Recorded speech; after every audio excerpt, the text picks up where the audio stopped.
ने देखा कि परमात्मा आए हैं, अपने सूंड में एक सुंदर कमल पुष्प निकाला और भगवान को पुकार रहा है। तम वेक्ष पीड़ित मजा सहसा वितीर्या सग्राहमाशु सरसा कृपयो जहारा ग्राहादिपाटित मुखादरिणा गजेन्द्रम संपश्यताम हरिरमोचदुस्त्रियाणा। भगवान ने देखा कि गज बहुत पीड़ित है, बहुत दुखी हो रहा है, तो भगवान ने अपना गरुड़ छोड़ दिया और तुरंत भगवान ने गज को ग्राह के साथ सरोवर से बाहर निकाला और सबके देखते देखते भगवान नारायण ने ग्राह का मुंह फाड़ करके और गज को बचा लिया। बोलो नारायण भगवान की जय। श्री सुखदेव जी कहते हैं, परीक्षित, ये जो ग्राह था, ये जो मगरमच्छ था, ये पहले हुहु नाम का एक श्रेष्ठ गंधर्व था। देवल ने इनको साप दिया था, तो देवल के साप के कारण ही इसको ग्राह की योनि मिली। आज भगवान का स्पर्श हुआ तो उस योनि से मुक्त हो गया। ऐसा ये हाथी भी था, ये गज भी था। ये पूर्व जन्म में द्रविड़ देश का पांडुवंशी राजा था, इसका नाम था इंद्रद्युम्न। भगवान का बहुत बड़ा उपासक था। एक दिन राजपाट छोड़ करके मलय पर्वत पर जाकर के तपस्या में बैठा है। उसी समय अगस्त ऋषि आए। इन्होंने देखा, अच्छा, राजपाट छोड़ करके, प्रजा का पालन करना छोड़ करके, गुरुजनों से दीक्षा भी नहीं ली, मंत्र भी नहीं लिया और यहाँ बैठ करके तपस्या कर रहा है। जा, जड़ बुद्धि वाला हो जा, तुझे हाथी की योनि प्राप्त हो जाएगी। श्राप दे दिया और आज भगवान की कृपा से इनका ये साप भी मुक्त हो जाता है।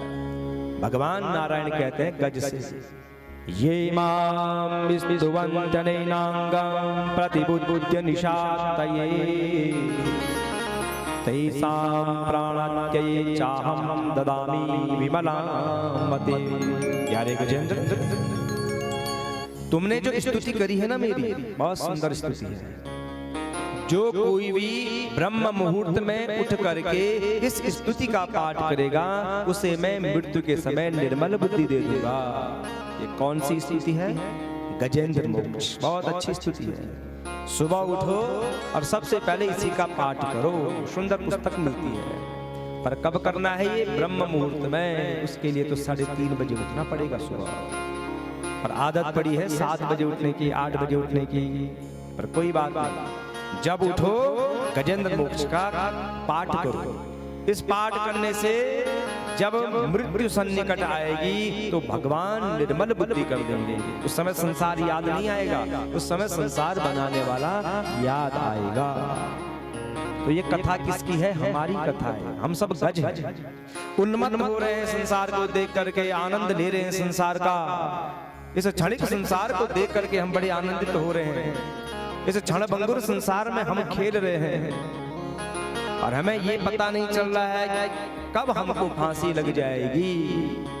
और ग्राह कौन है? जो हमको पकड़ता है। मोह, ममता, मद, क्रोध, ईर्ष्या, द्वेष, बैर भाव, ये मगर है, इसने हमको पकड़ा हुआ है। और जब तक हम अपने इस हृदय रूपी कमल को भगवान श्री नारायण को समर्पित नहीं करेंगे, तब तक हमें इनसे छुटकारा नहीं मिलेगा। अगर इनसे छुटकारा चाहिए, मोह करो, ममता करो, अच्छी बात है। मोह भी करनी है, ममता भी करनी है, धन भी कमाना है, पर इतना नहीं कि उसी में लिप्त रहो।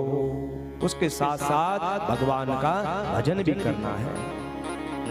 श्री सुखदेव जी कहते हैं, परीक्षित, अब 5वें मनु जिनका नाम रैवत है, शुभ्र ऋषि की पत्नी जिनका नाम विकुंठा, उनके गर्भ से बैकुंठ नामक श्रेष्ठ देवताओं के साथ अपने अंश से स्वयं भगवान ने बैकुंठ नामक रूप अवतार ग्रहण किया है।